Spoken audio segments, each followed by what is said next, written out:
Liberando su potencial. Hablando de potencial humano, ¿alguna vez se han preguntado a qué se debe la gran disparidad de resultados y desempeño entre una persona y otra? Una persona que percibe $250,000 anuales no es 10 veces más astuta ni mejor que una persona que percibe $25,000 anuales. ¿Por qué la diferencia de 10 veces sus ingresos? Y si tomamos a una persona que percibe $2,5 millones al año, ¿será esa persona 100 veces mejor, más astuta que la persona que gana $250,000? Imposible.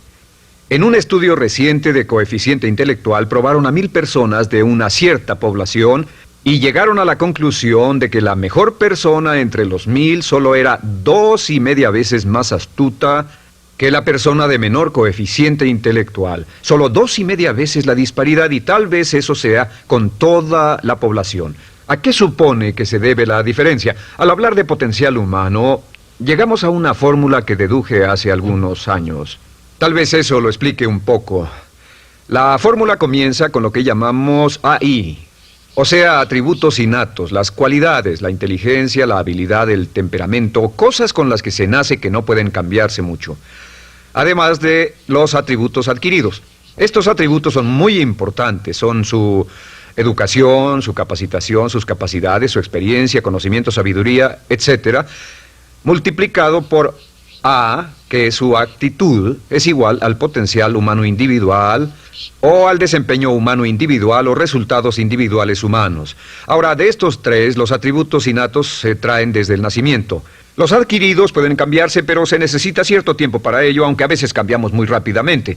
Cierta información valiosa puede cambiar dramáticamente su eficacia, pero las actitudes pueden aumentarse o disminuirse dramáticamente en segundos. Cada vez que mejoramos nuestra actitud, multiplicamos todas nuestras capacidades. Una actitud ha sido llamada acertadamente el lenguaje más importante del ser humano, la palabra más importante del idioma en el humano. Todo lo que hacemos en la vida, según un estudio en Harvard entre estudiantes ejecutivos, será en un 85% de actitudes.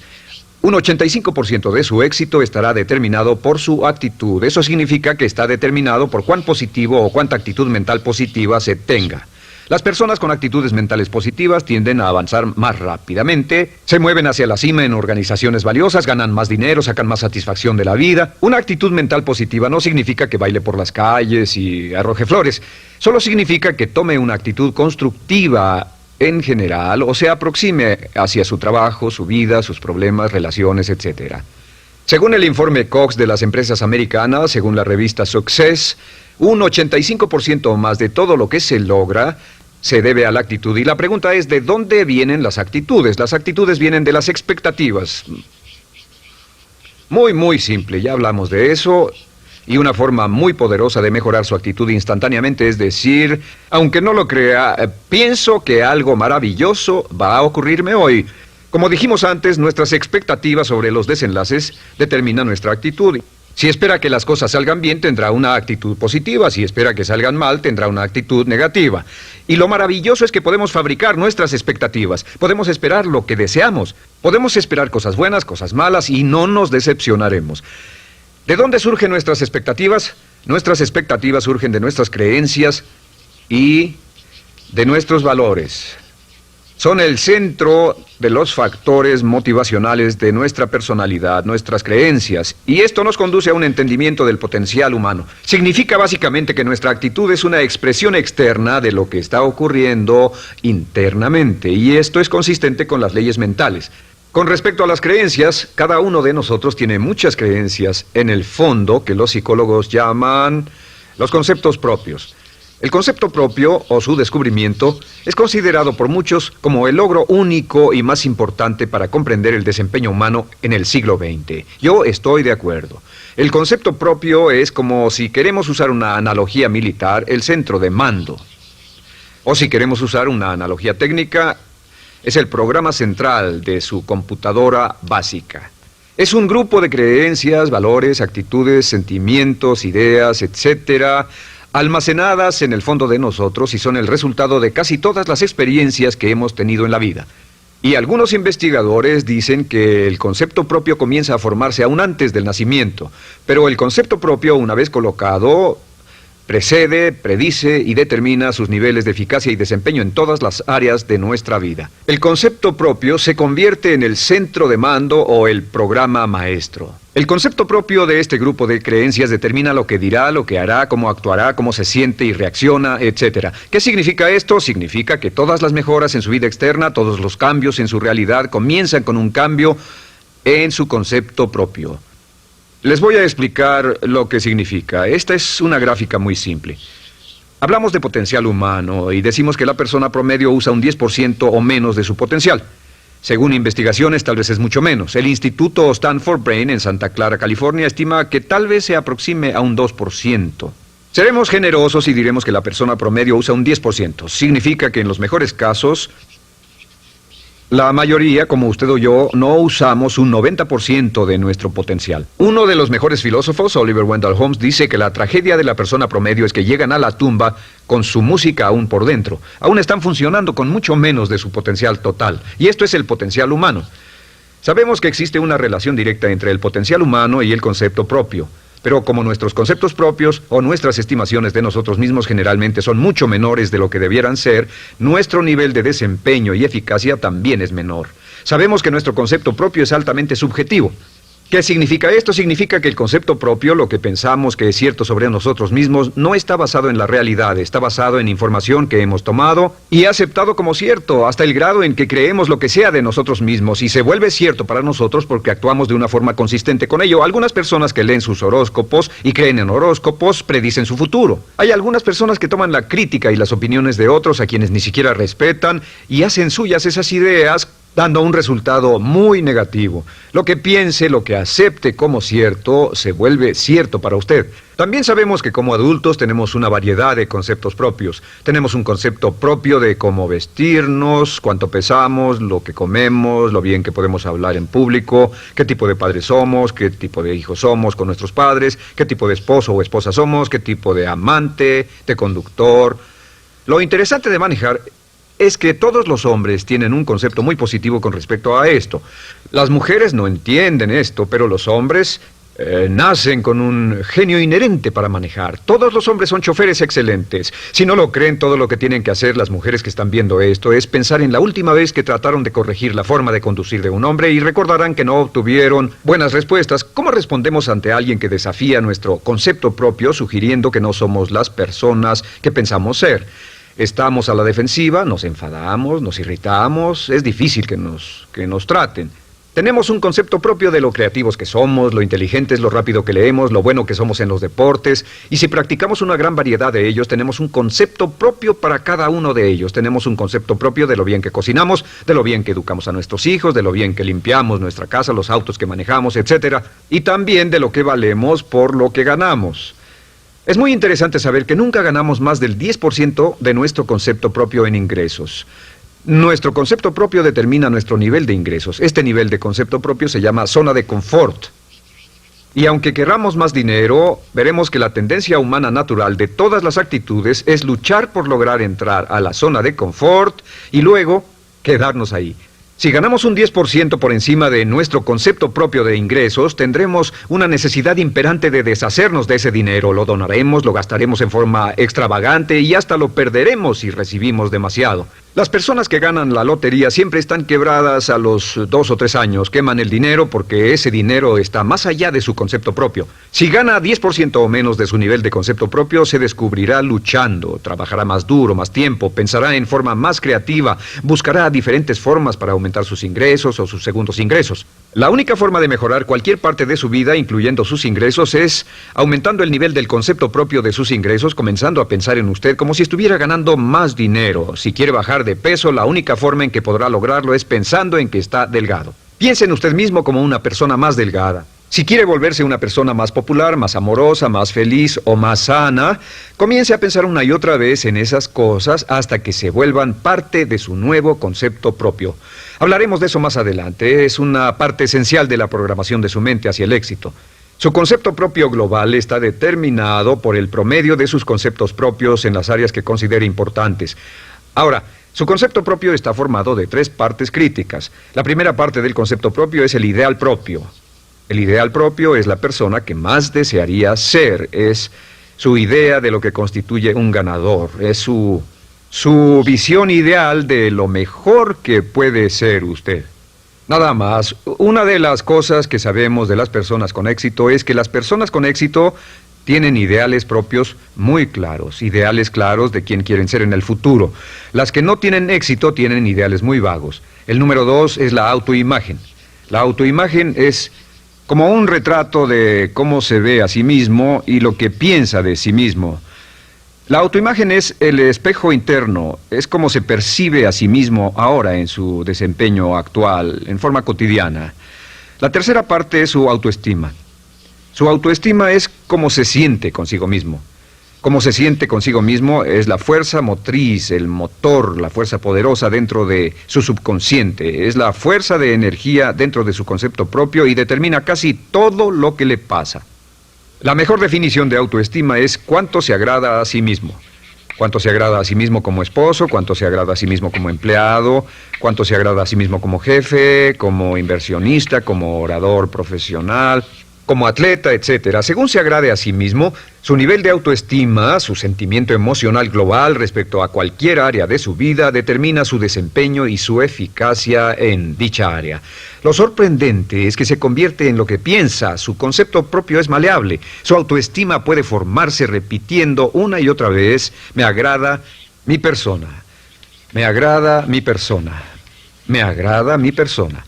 Me agrada mi persona, me agrada mi persona, me agrada mi persona. Entre más se repita, me agrada mi persona, me agrada mi persona, entre más lo repita una y otra vez, más crecerá su autoestima y entre más crezca su autoestima, más crecerá su concepto propio global. Cuando crezca su concepto propio global, su desempeño será mejor en todo lo demás que emprenda. Cada vez que diga, me agrada mi persona, me agrada mi persona, me agrada mi persona, me agrada mi persona, me agrada, será como bombearse psicológicamente. Todo lo que pase que haga que su autoestima suba, hará que se comporte mejor. Todo lo que haga que su autoestima baje hará que se comporte peor, que cometa errores, que sea infeliz, etc.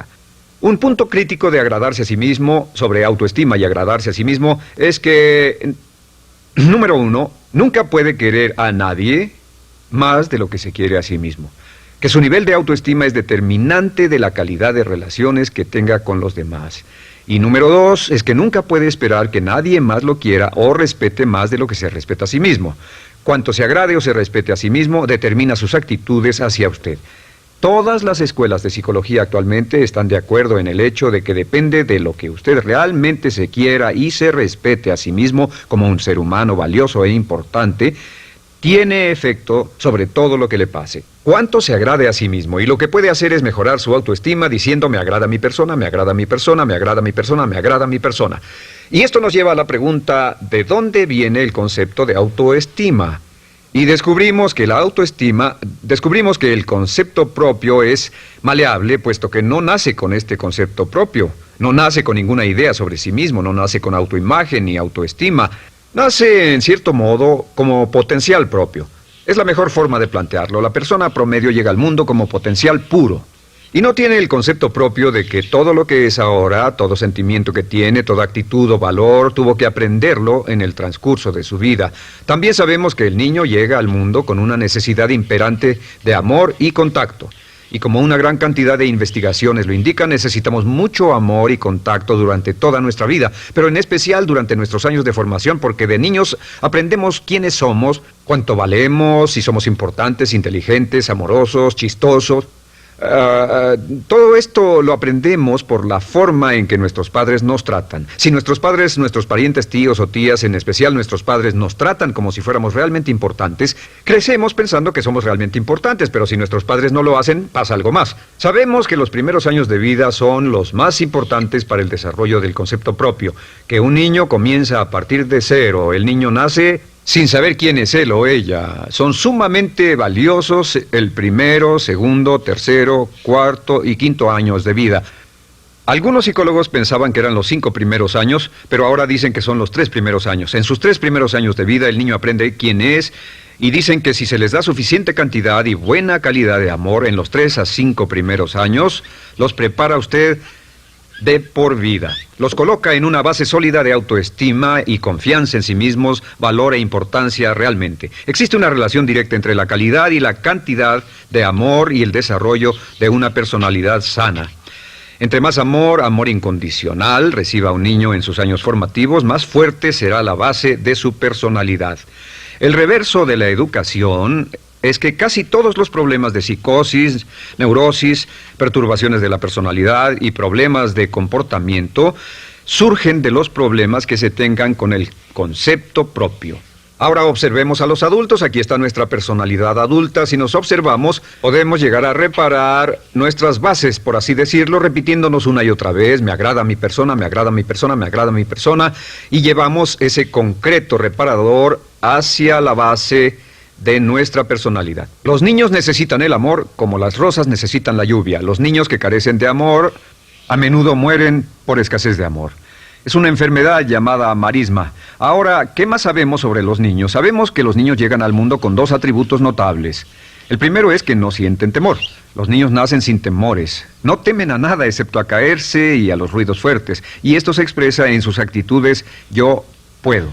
Los niños llegan al mundo pensando que pueden hacer cualquier cosa, y quien haya criado a un niño hasta la edad de 3, 4 o 5 años sabe que debe pasar esos primeros años evitando que se maten, porque son como pilotos japoneses, porque no le tienen miedo a nada. Su segundo atributo es que llegan al mundo totalmente espontáneos. Dicen lo que quieren, hacen lo que quieren, son totalmente desinhibidos. Totalmente. Ellos no temen hacer nada de lo que desean, y esto se expresa en su actitud: no quiero. No tengo que hacerlo. Si ha tratado de controlar a un niño, lo habrá visto. Lo primero que dicen cuando comienza a darle órdenes, lo primero que aprenden es: no tengo que hacerlo. Claro, a veces cambiamos sus mentes de una u otra forma, pero estos son los dos atributos con los que los niños llegan al mundo. Llegan al mundo sin temores y desinhibidos. ¿Qué significa esto? Significa que nuestro derecho innato natural es no ser temerosos y ser desinhibidos. Y solo cuando podemos crear la misma situación en nuestra vida adulta, cuando no tememos y somos desinhibidos, nos sentimos a gusto con nosotros mismos. Las mejores organizaciones, las mejores compañías son las que crean un ambiente donde nos sentimos sin temores y sin reservas para ser nosotros mismos y para hacer lo mejor de nosotros. Al crecer descubrimos que los niños aprenden de dos maneras. La primera es por imitación. Imitan a uno o a ambos padres, en especial al padre dominante. Algunas veces el padre dominante cambiará cuando crezca el niño, y a veces los niños imitan al padre, a veces a la madre, pero aprenden por imitación. Muchas características y hábitos que tenemos como adultos los aprendimos de nuestros padres. ¿Alguna vez ha tenido la oportunidad, ha tenido la ocasión de gritarle o reñirle a uno de sus hijos? Verá que le dice las mismas cosas que le dijo su padre a usted cuando era niño. Así que imitamos. A veces imitamos su caminar, a veces su forma de hablar, a veces imitamos sus valores, sus creencias, etcétera, aunque esos valores y esas creencias no tengan ningún valor. ¿Por qué? Porque nuestros padres eran así cuando nosotros éramos niños. La segunda forma en que aprendemos es pasando de la incomodidad, lo que no se siente bien, hacia la comodidad. Freud llamó a esto el principio del placer. O sea que nos movemos hacia aquello que nos hace sentir cómodos, lo que nos da placer, lo que nos hace sentir bien con nosotros. Nos movemos de la incomodidad hacia la comodidad. Así es como aprendemos a no mojar el pañal, por ejemplo. Sabemos que no es agradable caminar con popó o pipí en nuestros pañales. Vemos lo que hacen nuestros padres, vemos lo que nuestros parientes hacen y decimos: estas personas no hacen lo que yo. Así aprendemos a caminar y lo demás. Así que de la incomodidad hacia la comodidad. Durante toda nuestra vida, por cierto, así es como aprendemos. Imitamos leyendo lo que otras personas hacen, estudiando libros y en el trabajo, imitamos cuando vamos a la escuela, y hacemos lo que nos da resultados positivos, lo que nos da refuerzos positivos, y hacemos cada vez menos las cosas que nos causan incomodidad o dolor. Ahora, muy temprano en la vida, como equivocación o como resultado de una equivocación que los padres cometen en la crianza, los niños comienzan a aprender hábitos y patrones negativos. Los patrones y hábitos negativos tienen sus raíces principalmente en la crítica destructiva. La crítica destructiva comienza muy temprano en la vida, a veces en los primeros meses. Y la crítica destructiva la usan los padres para dirigir y controlar a sus hijos. Desafortunadamente, tiene un efecto muy peligroso y dañino sobre nosotros, ya que la crítica destructiva tiende a minar la integridad de la personalidad del niño.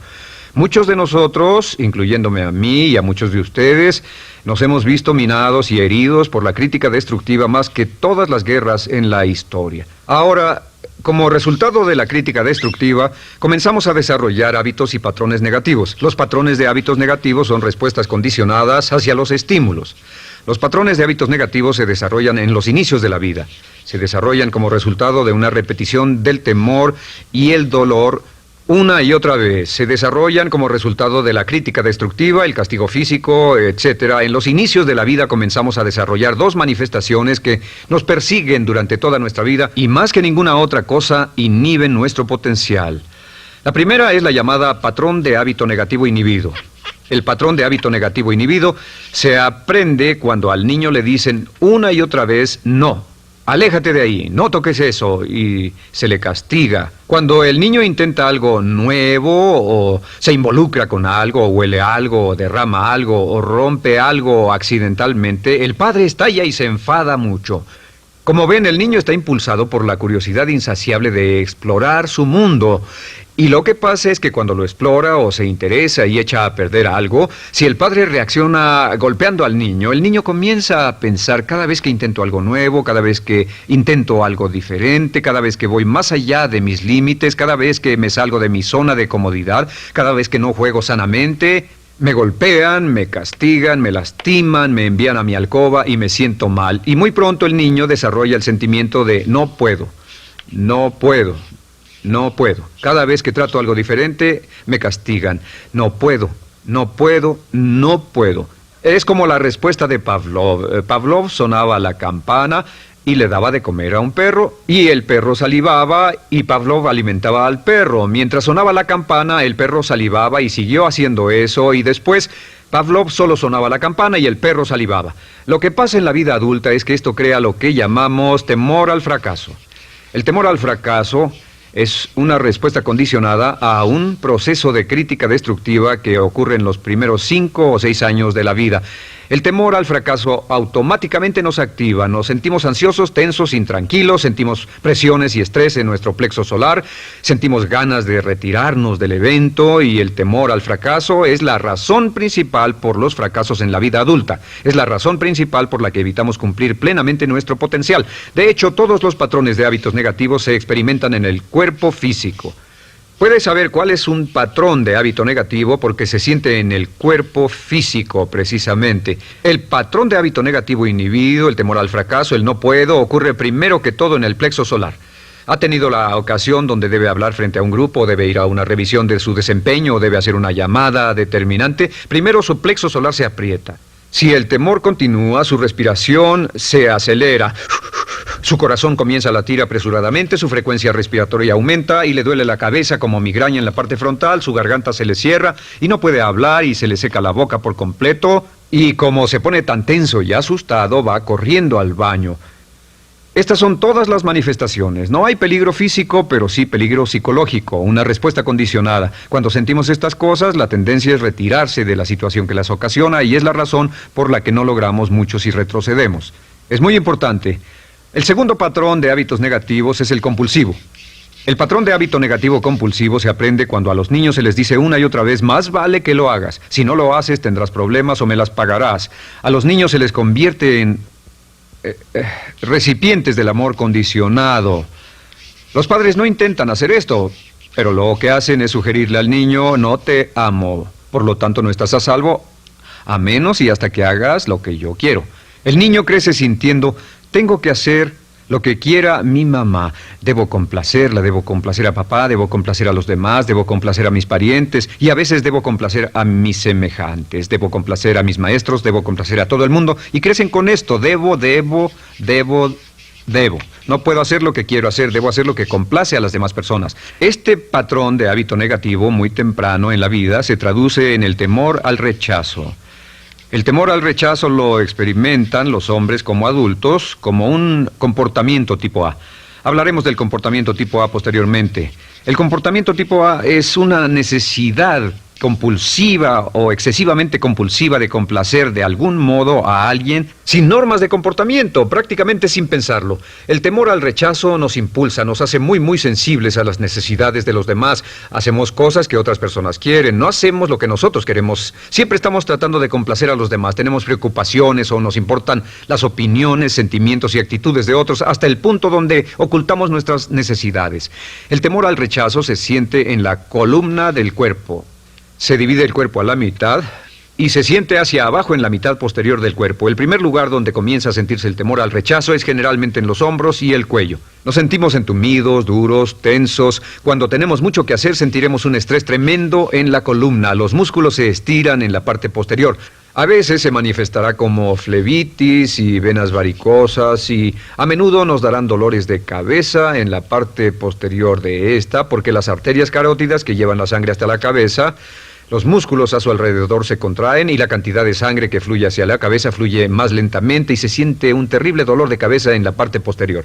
Estos dos temores, los patrones de hábitos negativos compulsivos, el compulsivo y el inhibitorio, son resultado de la crítica destructiva, el gran destructor de la personalidad que nos persigue durante toda la vida. Y lo maravilloso de todo esto es que como son patrones de hábitos aprendidos, podemos olvidarlos. Podemos acabar con el temor al fracaso que nos detiene. Podemos acabar con el temor al rechazo que hace que hagamos cosas que complacen a los demás en vez de complacernos a nosotros, trabajando con nuestra propia autoestima. Porque existe una relación inversa entre la autoestima y el patrón de hábitos negativos. Porque entre más se agrade a sí mismo, menos teme al fracaso. Entre más se agrade a sí mismo, menos teme al rechazo. Entre más se agrade a sí mismo, menos temerá a cualquier cosa. Y si sigue repitiendo, me agrada mi persona, me agrada mi persona, me agrada mi persona una y otra vez, si sigue diciendo esto, con el tiempo su autoestima sube más y más y más y más y sus temores desde luego bajan. Cuando su autoestima sube, sus temores van en dirección opuesta. Ahora, ¿cómo enfrentar la crítica destructiva si debe criticar a otras personas? Pues eso es muy simple. Muchos padres nos han preguntado eso. ¿Cómo se controla a los niños? Una de las claves para controlar a los niños es dirigirlos para que hagan algo constructivo en lugar de hacer algo destructivo. Otra cosa que debe recordarse es que lo que quiere hacer es que quiere dar una crítica informativa, crítica constructiva, lo que significa que se les dice a los niños lo que pueden hacer o a los adultos lo que pueden hacer mejor. Todo el propósito de dar retroalimentación de cualquier tipo es mejorar el desempeño. Si es padre o si es jefe o si es una persona en una relación, si una persona está haciendo algo malo o inadecuado, todo el propósito de darles cualquier tipo de retroalimentación es para que puedan hacerlo mejor. Sin embargo, existe una relación directa entre la autoestima y la crítica destructiva. Cada vez que se critica a una persona, su autoestima baja.